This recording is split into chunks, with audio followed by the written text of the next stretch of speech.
Ora, foi aceito o mês passado para publicação na Revista Brasileira, o que não deixa de ser curioso entrar numa revista brasileira, o país onde se calhar mais se realiza, ou proporcionalmente mais deste tipo de cirurgias e de procedimentos são realizados.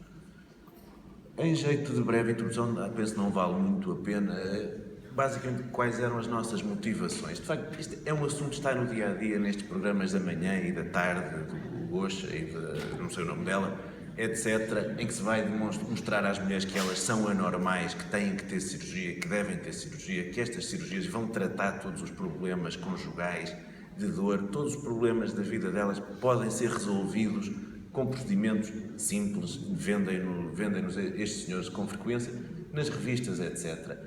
Contudo, e como acabámos de ver, na literatura médica a abordagem é muito menor, faz parte da literatura comum do dia-a-dia, mas a literatura médica não nos aparece grande coisa, ou pelo menos de qualidade, aparece-nos muito pouca coisa.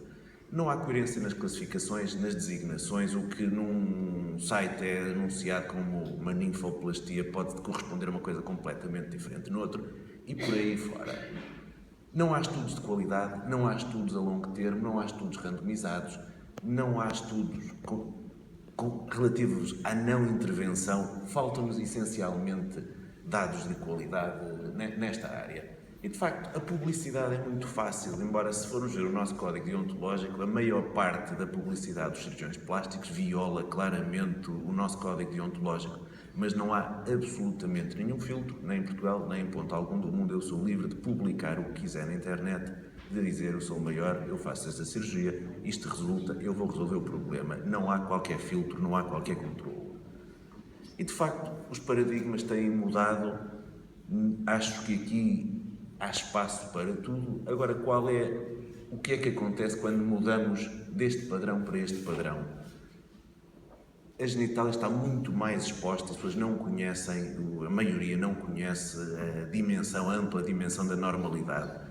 Quanto mais radical, entre aspas, sem ir para o campo da oncologia naturalmente, quanto mais radical for a depilação, mais exposta está a mulher, mais ela vai ver estruturas que não está habituada a ver, que não está habituada a ver naquele ângulo, porque se vira de outra mulher vê de um ângulo completamente diferente do que está a ver, e o papel da pornografia, que penso que a seguir vamos ouvir falar um pouco e, portanto, não me vou certamente alongar por aí. Os nossos objetivos, portanto, era, antes de mais, saber qual era a opinião dos médicos e dos futuros médicos relativamente à existência ou não de evidência para a realização dos procedimentos estéticos vulvovaginais e, de facto, se haveria ou não, se há ou não lugar a objeções éticas nesta área. O nosso segundo objetivo, aqui ficou como primeiro, mas era suposto ser o segundo, era saber que fatores podem contribuir para influenciar estas tomadas de opinião. Para tal, fizemos este estudo decorreu entre setembro de 2015 e fevereiro de 2016. Certamente alguns de vós participaram e por tal agradecemos. Não existe nenhum questionário especificamente para isto, tivemos que o construir de raiz, o que à partida já é uma limitação grande do estudo, não são perguntas validadas, teve que ser construído propositadamente para tal. Estimamos que tenhamos atingido pelo menos 4.000 pessoas, que o inquérito tenha chegado a pelo menos 4.000 médicos ou estudantes de medicina. De acordo com os nossos cálculos, para termos um intervalo de confiança de 95%, precisaríamos de pelo menos 382 respostas. Feitas as contas, acaba sempre no mesmo. Se virmos, fazemos cálculos, mas é sempre um número, anda sempre à volta disto.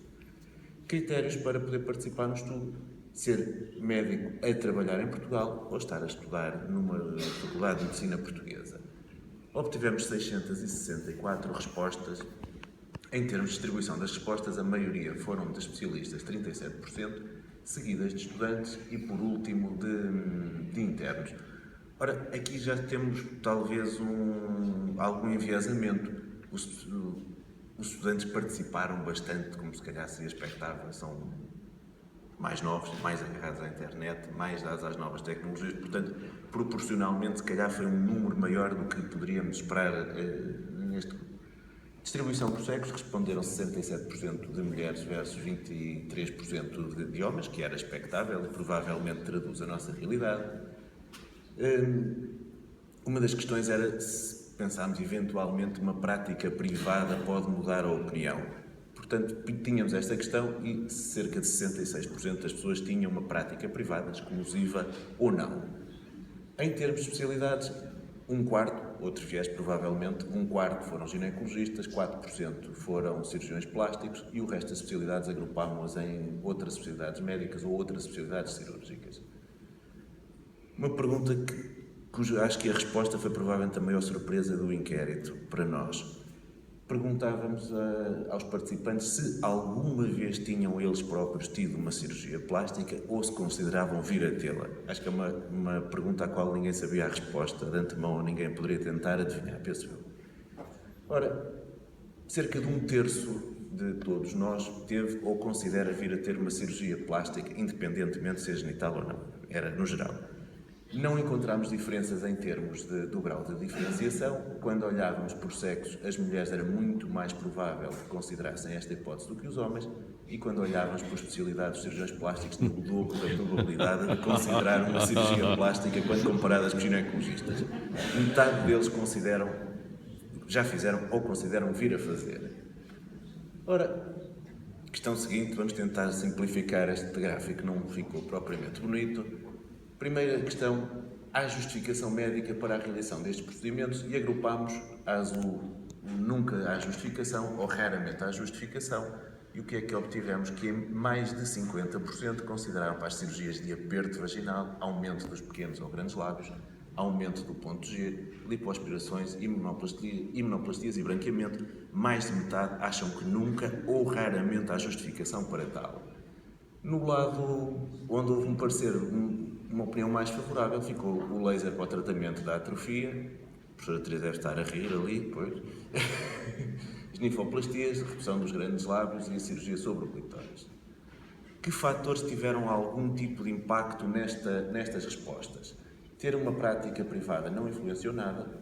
A opinião pessoal em ter ou não uma cirurgia estética de todo não alterou nada. O género teve um pequeno impacto, penso que foi apenas no branqueamento e na lipoaspiração. As mulheres foi mais provável que considerassem que havia uma justificação para o fazer. Em termos de especialidade, os ginecologistas foram os que menos acharam que havia, de facto, informação de qualidade, bem como os especialistas. Quanto mais novo fosse, quanto menos diferenciado, entre aspas, mais provável era que achassem que há uma justificação para a realização deste tipo de procedimentos. E agora, penso que vem a surpresa. A segunda parte eram os mesmos procedimentos, há objeções, há dúvidas em termos éticos. E aqui vamos ver que aqui era só em 3 classes, claramente contra a ética médica ou duvidoso. E mais uma vez agrupámos estes dois e aqui sem objeções. Apenas na imunoplastia mais de metade acha que pode haver dúvidas sérias. O que é um bocadinho estranho, vamos tentar dissecar isto a seguir. O que é que influenciou aqui o tipo de respostas? De facto, quem considera ter uma cirurgia plástica é mais provável que ache que não há questões em termos éticos. O género não teve impacto e ginecologistas e especialistas são os que mais preocupações têm neste aspecto, que mais revelaram este tipo de preocupações. Que impacto, pergunta seguinte, opinião, que impacto pensam que pode ter a realização destes procedimentos na vida das mulheres? Aumento da autoestima, sem diferenças entre ginecologistas. Tínhamos também números gerais, aqui está dividido apenas por ginecologistas e cirurgiões plásticos.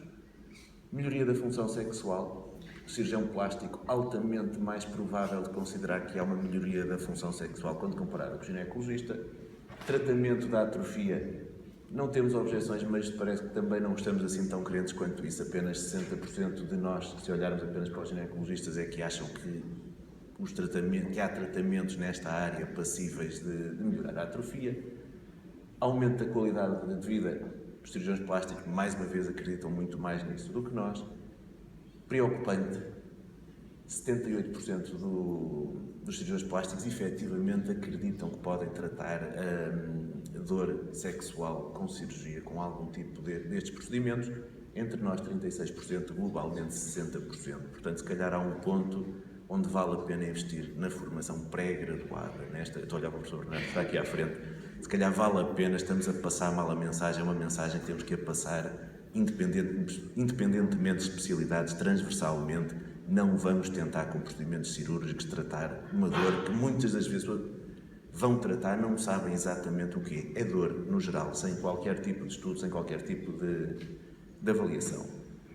Em termos de tratamento de incontinência urinária, parece estar tudo descrente, a ausência total de benefícios, nenhum cirurgião plástico achou que nunca houvesse benefícios, 5% dos ginecologistas acham que nunca haverá qualquer tipo de benefício, provavelmente também é uma posição demasiado radical. Última parte, perguntámos diversas afirmações gerais. Primeira questão, estes procedimentos nunca devem ser realizados antes dos 18 anos, e a maior parte de nós, felizmente, concordou que sim. Efetivamente, não há nenhuma sociedade hoje das que já emitiram algum tipo de linhas de orientação que não defenda esta posição.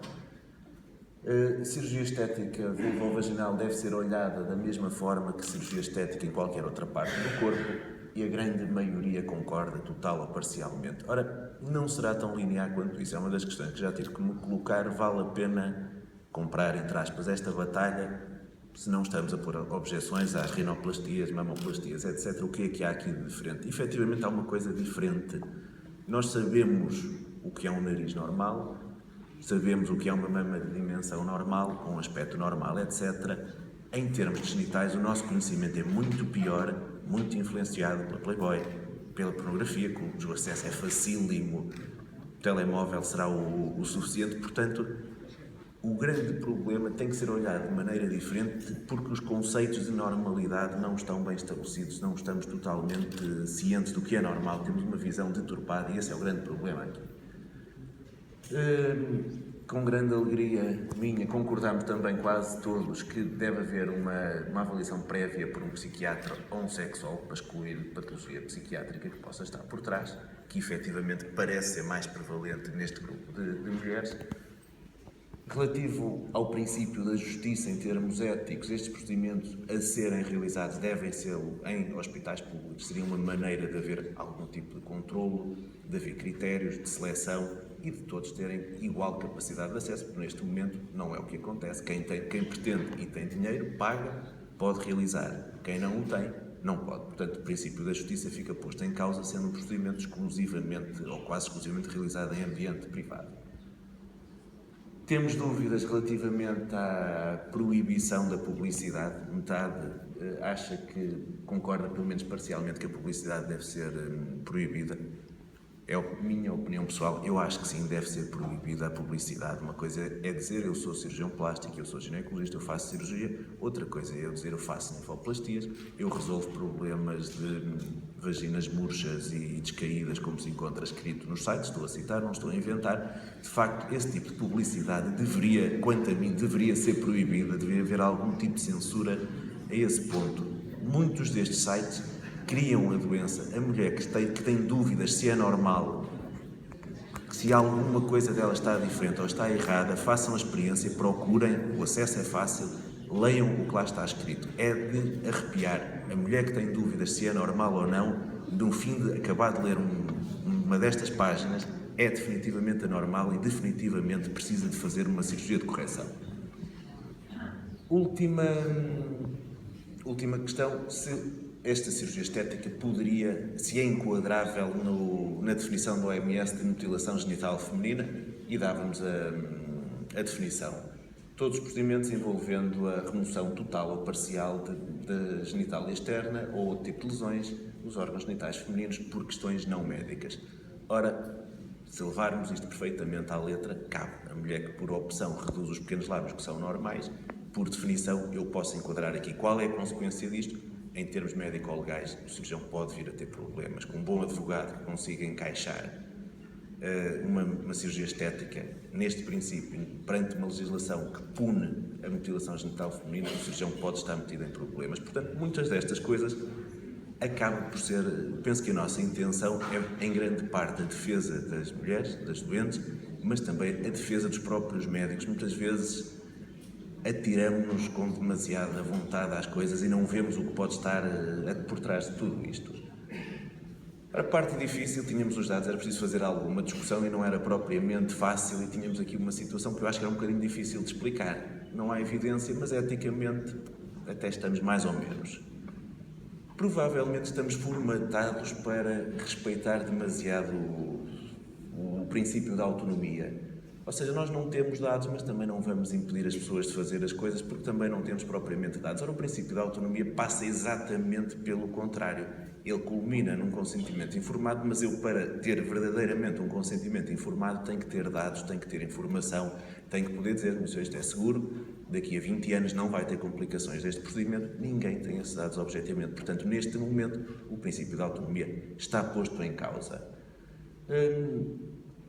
Mais ainda, porque o princípio da beneficência e da não maleficência não estão assegurados. Se não há dados, se não há estudos, como é que eu garanto que não estou a fazer mal? Se eu não comparei com a não intervenção, como é que eu garanto que estou a fazer bem?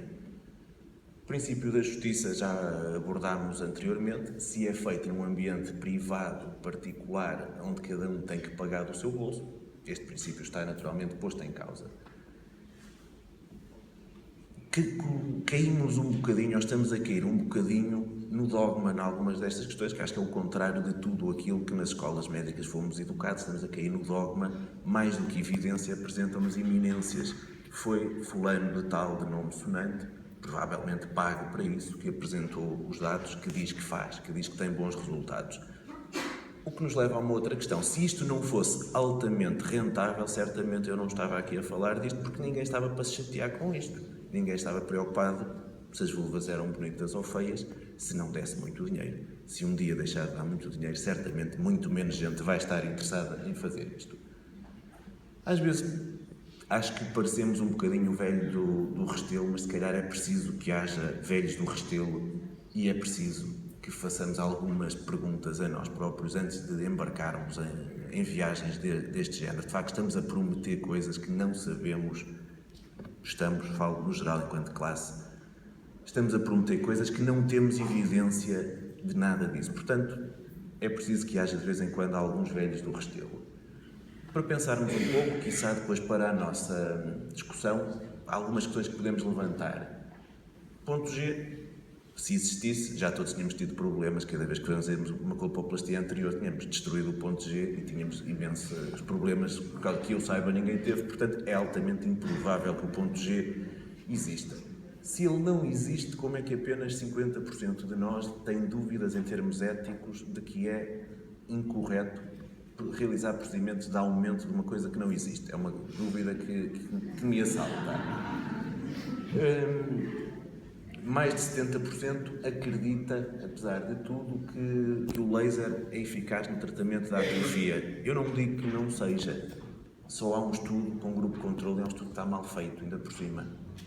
Portanto, levanta-me algumas dúvidas e, tendencialmente, ignoramos. Para umas coisas queremos meta-análises, queremos revisões, para outras ignoramos-las, não vale. As regras têm que ser as mesmas. Esta foi publicada há 2 dias atrás, esta última. Como é que podemos estar a dizer que é fácil, é seguro, não tem complicações, se não temos estudos, se não temos dados? Não sei como podemos fazer isto. A parte preocupante, mais de 60% dos médicos a acreditarem que vão curar a dor desta forma, é preocupante. Se calhar é das coisas mais preocupantes que podemos concluir deste estudo. Será que as mulheres e seus companheiros conhecem realmente a normalidade ou a normalidade que nos é imposta no dia-a-dia? São questões que acho que podemos pensar e discutir. E já diversas sociedades emitiram linhas de orientação e relembro que o parecer da ACOG relativamente aos lasers continua válido, não foi revalidado e continua a dizer que não é um procedimento ético pela ausência de dados, apesar dos 10 anos decorridos. Estamos no mesmo pé. Recentemente, na Turquia, diziam que temos 24 estudos em revistas indexadas. Mas ninguém disse, mas nenhum deles está bem feito. Essa parte ninguém disse. Em setembro, a ISSVD lançará o seu próprio documento, from which Peter is our most recent member of this committee. Please welcome, thank you for being part of this. Pontos fracos do nosso estudo. Provavelmente, em termos de seleção, as pessoas autosselecionaram-se. Quem tinha mais interesse participou mais, os mais novos participaram mais. Portanto, temos aqui um potencial de viés. E, por outro lado, as perguntas, o que foi desenhado por nós não é validado, pode não ser reprodutível, pode não transmitir a realidade. Em jeito de conclusões, estudantes de medicina e médicos reconhecem que não há evidência para a realização destes procedimentos, mas não levantam grandes dúvidas em termos éticos. Tal é mais provável que aconteça se forem cirurgiões plásticos, se tiveram ou ponderam ter cirurgia plástica e quanto menos diferenciados, quanto mais novos forem. Preocupantemente, parece que estamos a assumir benefícios potenciais, apesar de não termos informação, muito menos informação de qualidade. Efetivamente, o que nós precisamos é de uma coisa que não temos também, que é tempo para falar. Efetivamente, falar é melhor do que cortar para resolver este tipo de questões. Não temos tempo para isso. E também outra verdade, sejamos francos, também não somos devidamente remunerados. Se calhar, se fôssemos, enverdávamos menos por estes caminhos mais sinuosos. Gosto de acabar com esta frase, que hoje, felizmente, temos aqui o autor desta frase. Peter, can you please read it to us? It would sound much better than read by me. This pressure to have the surgery plays on young women's ignorance and insecurity, the only beneficiary being the private surgeon's bank account. Thank you, Peter.